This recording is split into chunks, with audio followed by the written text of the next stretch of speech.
আসসালামু আলাইকুম দর্শক।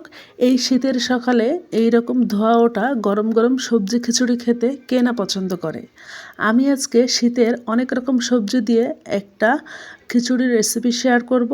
আমি বেগুন ভাজি দিয়ে পরিবেশন করেছি, আপনারা চাইলে ডিম অথবা অন্য যে কোনো কিছু দিয়েও খেতে পারেন। এই শীতের সিজনে অনেক রকম সবজি পাওয়া যায়, আপনারা আপনাদের পছন্দ মতো সবজি অ্যাড করতে পারেন। আমি নিয়ে নিচ্ছি পেঁয়াজের যে ফুল সেটা কুচি করে নিয়েছি, এরপর নিয়ে নিচ্ছি মিষ্টি কুমড়া। সব সবজিগুলা আমি 1 ইঞ্চি লম্বা লম্বা করে কেটে নিচ্ছি। খুব বেশি বড় করে কাটবো না, কারণ আমি আজকে পোলাও চাল দিয়ে খিচুড়িটা তৈরি করব। এজন্য সবজিটা যদি অনেক বড় করে ফেলি তাহলে কিন্তু চালের সাথে সমানভাবে সেদ্ধ হবে না। আমি কিছু সবুজ শিমও নিয়ে নিচ্ছি এবং একইভাবে ছোট ছোট টুকরা করে নিচ্ছি। আগেই বলেছি সবজিটা আপনারা আপনাদের পছন্দ মতো নিতে পারেন, গাজরও অ্যাড করতে পারেন, সেক্ষেত্রে দেখতেও অনেক ভালো লাগবে। আমি 4টা টমেটো নিচ্ছি, টমেটোগুলো এরকম কিউব কিউব করে কেটে নিচ্ছি। সবগুলো সবজি আমি আগেই কেটে রেডি করে রাখছি, কারণ রান্নার মাঝে আমি এতগুলো সবজি কেটে নিতে পারবো না। 2টা আলু নিয়ে নিচ্ছি, সবগুলো সবজি মোটামুটি একই রকম করে কেটে নিচ্ছি। আমি হাফ ফুলকপিও কেটে নিয়েছিলাম। ফুলকপিটা কাটার পর পানিতে অনেকক্ষণ ভিজিয়ে রেখেছি, যাতে এর ভেতরে কোনো পোকামাকড় থাকলে সেটা বের হয়ে যায়। চুলায় একটি কড়াই দিয়ে তাতে দিয়ে দিয়েছি সরিষার তেল। আমি আজকে খিচুড়িটা পুরাটাই সরিষার তেল দিয়ে রান্না করব। প্রথমে ফুলকপি এবং আলুটা আমি ভেজে নিচ্ছি, কিছু লবণ এবং হলুদ গুঁড়া দিয়ে দিচ্ছি। যে সবজিগুলো সেদ্ধ হতে একটু বেশি সময় লাগে সেই সবজিগুলো আমি আগে ভেজে নিচ্ছি, এরপর আস্তে আস্তে অন্য সবজিগুলো যোগ করব। সবজিগুলো সরিষার তেলে ভাজার ফলে সবজির যে কাঁচা গন্ধটা আছে সেটা কিন্তু চলে যাবে। এরপর আমি দিয়ে দিচ্ছি শিম। সবজিগুলো আমি তেলের উপর পুরোপুরি সেদ্ধ করব না, 40% সেদ্ধ হলেই হবে। 4 থেকে 5 মিনিট মতো ফুলকপিটা ভেজে নিয়েছিলাম, এরপরে শিম যোগ করে আরও কিছুক্ষণ ভেজে নিচ্ছি। সবশেষে আমি মিষ্টি কুমড়া, পেঁয়াজের ফুল এবং টমেটোগুলো দিয়ে দিচ্ছি।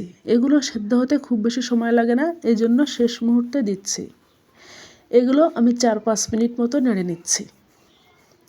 মোটামুটি সব সবজিগুলো আমার কিছুটা সেদ্ধ হয়েছে, পুরোপুরি সেদ্ধ হয়নি। এগুলো পরবর্তীতে খিচুড়ির ভেতর দিয়ে আরও কিছুক্ষণ সেদ্ধ করা হবে, এতে করে পরিপূর্ণভাবে সেদ্ধ হয়ে যাবে। সবজিটা আমার প্রায় রেডি হয়ে গিয়েছে, এখন এটা চুলা থেকে নামিয়ে আমি খিচুড়ির যে চাল ডাল তার প্রিপারেশন করে নেব। নিয়ে নিচ্ছি 2 কাপ পরিমাণ পোলাওয়ের চাল, এটা আতপ চাল। আর নিয়ে নিচ্ছি ডাল, আমি 1 কাপ মসুর ডাল নিচ্ছি এবং 1 কাপ মুগ ডাল, অর্থাৎ যতটুকু চাল নিচ্ছি ঠিক তার সমপরিমাণ নিচ্ছি ডাল। এরকম অনুপাতে চাল ডাল নিলে খিচুড়িটা খেতে অনেক বেশি মজার হবে। আমি আজকে পরিমাণে অনেক বেশি করে তৈরি করছি, প্রায় 15 জন খেতে পারবে। আপনারা চাইলে কিন্তু 1 কাপ চাল দিয়েও তৈরি করতে পারেন। এখন পরিষ্কার পানি দিয়ে আমি এটা 3 থেকে 4 বার ধুয়ে নেব। যতক্ষণ পর্যন্ত ঘোলা পানি বের হবে ততক্ষণ ধুয়ে নেব। যখন এইরকম পরিষ্কার টলটলে পানি বের হবে তখন ধুয়ে নেওয়া হয়ে গিয়েছে এবং আমি এটা একটা বড় কড়াইয়ে বসিয়ে দিচ্ছি অতিরিক্ত আরও কিছু পানি দিয়ে। পানির পরিমাণ কম হলে আপনারা অবশ্যই পরবর্তীতে আরও যোগ করবেন।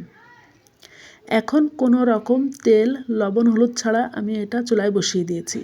যখন এইরকম বলক আসতে লেগেছে এবং কিছুটা ফেনা তৈরি হয়েছে, ফেনাটা চামচ দিয়ে আমি তুলে ফেলে দিচ্ছি। এতে করে খিচুড়ির কালারটা অনেক বেশি সুন্দর হবে। এই পর্যায়ে লবণ এবং হলুদ যোগ করছি। 1 চা চামচ লবণ, 1 চা চামচ হলুদ দিচ্ছি। লবণের পরিমাণ পরবর্তীতে আমরা চেক করে দেখে আরও যোগ করব। একসাথে নাড়াচাড়া করে নিচ্ছি। লক্ষ্য করুন কালারটা কিন্তু অনেক বেশি টলটলে হয়েছে। আমি এখনও পর্যন্ত খিচুড়িতে কোনো রকম তেল বা মশলা যোগ করিনি। দিয়ে দিচ্ছি বড় সাইজের 2টা রসুন থেতলে নিয়েছি এবং বড় সাইজের 2টা পেঁয়াজ কুচি।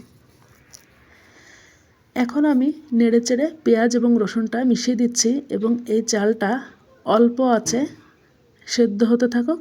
অতিরিক্ত কিছু পানি যোগ করলাম 1 কাপ মতো, কারণ মনে হচ্ছে পানির পরিমাণটা কম হবে। আজকে আমি খিচুড়িটা নরম করে তৈরি করব। এখন সেই আগে থেকে ভেজে রাখা সবজিগুলো সব আমি খিচুড়ির ভিতরে যোগ করছি। এই সবজিটা হাফ সেদ্ধ আছে, বাকিটা খিচুড়ির ভেতর থাকা অবস্থায় সেদ্ধ হয়ে যাবে। চুলার আঁচটা মিডিয়াম আঁচে রেখে আমি এগুলো সেদ্ধ করে নেব। সময়টা আমি বলছি না, কারোর 2-1 মিনিট কম বা বেশি লাগতে পারে। আপনারা মাঝে মাঝে চেক করে দেখবেন যে সবজিটা সেদ্ধ হয়েছে কিনা। যেহেতু আতপ চাল, খুব দ্রুতই চালটা সেদ্ধ হয়ে যাবে। আবারও চুলায় আমি সরিষার তেল দিয়ে নিয়েছি এবং এর ভেতরে 2টা পেঁয়াজ দিয়ে দিয়েছি। পেঁয়াজ 2টা একটু ভেজে নেব। যখন পেঁয়াজের কালারটা কিছুটা চেঞ্জ হবে তখন এর ভেতরে দিয়ে দেবো বাটা মশলা। আমি 2 টেবিল চামচ পরিমাণ আদা, রসুন এবং জিরা বেটে নিয়েছি। বাটা মশলাটা তেলের উপরে 2 মিনিট মতো ভেজে নেব। এতে করে মশলার কাঁচা গন্ধটা চলে যায়, খুব সুন্দর একটা গন্ধ যোগ হবে। এই পর্যায়ে আমি দিয়ে দিচ্ছি গরম মশলার গুঁড়া 1 চা চামচ মতো। গরম মশলার গুঁড়াটা দেওয়ার পর খুব বেশিক্ষণ নাড়াচাড়া করব না। 30 সেকেন্ড মতো নাড়াচাড়া করে আমি এই মশলাটা খিচুড়ির ভেতরে যোগ করব।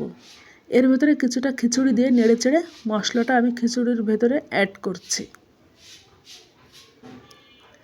মশলার ভেতরে কোনো রকম পানি যোগ করলাম না, খিচুড়ি দিয়েই আমি নিয়ে নিচ্ছি।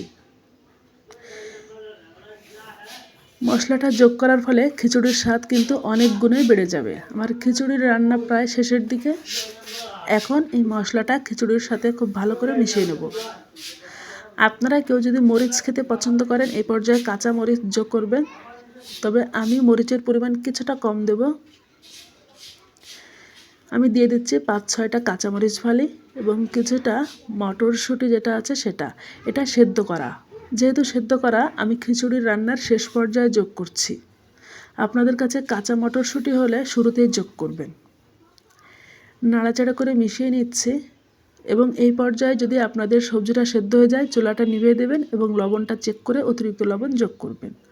লবণের পরিমাণ আমার মনে হয়েছিল কম হয়েছে, আমি কিছুটা লবণ দিয়ে দিচ্ছি। সবজিও খুব ভালো মতো সেদ্ধ হয়ে গিয়েছে। নাড়াচাড়া করে এখন আমি চুলাটা নিভিয়ে দেব। খিচুড়ি রান্না একেবারে শেষ। এখন আমি সর্বশেষ একটা ফোড়ন রেডি করব, যার জন্য খিচুড়িটা খেতে অনেক বেশি ভালো লাগবে। একটা কড়াইয়ে দিয়ে দিচ্ছি 3-4 চামচ পরিমাণ ঘি। ঘিটা গলে যাওয়া পর্যন্ত অপেক্ষা করছি। আপনারা চাইলে ঘিয়ের পরিবর্তে সরিষার তেলেও ফোড়নটা রেডি করতে পারেন। 4-5টা দিয়েছি তেজপাতা এবং 5-6টা শুকনা মরিচ। 1 চা চামচ গোটা জিরা দিয়ে দিচ্ছি। এই সব কিছু ঘিয়ের উপরে ভেজে নেব যতক্ষণ না পর্যন্ত শুকনা মরিচের কালারটা চেঞ্জ হয়ে কিছুটা কালচে হয়ে যাচ্ছে। ঘি দেওয়ার জন্য খিচুড়িতে অনেক সুন্দর একটা ফ্লেভার পাওয়া যাবে। কালার চেঞ্জ হয়ে যাওয়ার সাথে সাথে চুলাটা আমি নিভিয়ে দিয়েছি। এখন নিভানো চুলার উপরে 1 চা চামচ পরিমাণ লাল মরিচের গুঁড়া দিয়ে দিচ্ছি। অবশ্যই চুলাটা নিভিয়ে মরিচের গুঁড়াটা দিতে হবে, না হলে মরিচের গুঁড়া পুড়ে তিতা হয়ে যাবে। এখন এই ফোড়নটা খিচুড়ির ভেতরে আমি মিশিয়ে দিচ্ছি। একটু খিচুড়ি দিয়ে পুরো কড়াইটা মুছে নিচ্ছি, এতে করে অতিরিক্ত মশলা সবটুকু চলে আসবে। নেড়ে চেড়ে মিশিয়ে নিলেই তৈরি হয়ে গেল আমাদের মজাদার খিচুড়ি। শীতের সকালে এই রকম সবজি খিচুড়ি পেলে কিন্তু সবাই অনেক বেশি খুশি হবে। আপনারা খিচুড়ির সাথে যে কোনো ভাজি, ডিম ভাজি, বেগুন ভাজি দিয়ে পরিবেশন করতে পারেন, তবে আমি আজকে বেগুন ভাজি দিয়ে পরিবেশন করব। আর রেসিপিটি ভালো লেগে থাকলে বাসায় একবার হলেও ট্রাই করবেন। আর ট্রাই করলে কেমন হয়েছে সেটা আমাকে কমেন্টস বক্সে জানাতে পারেন।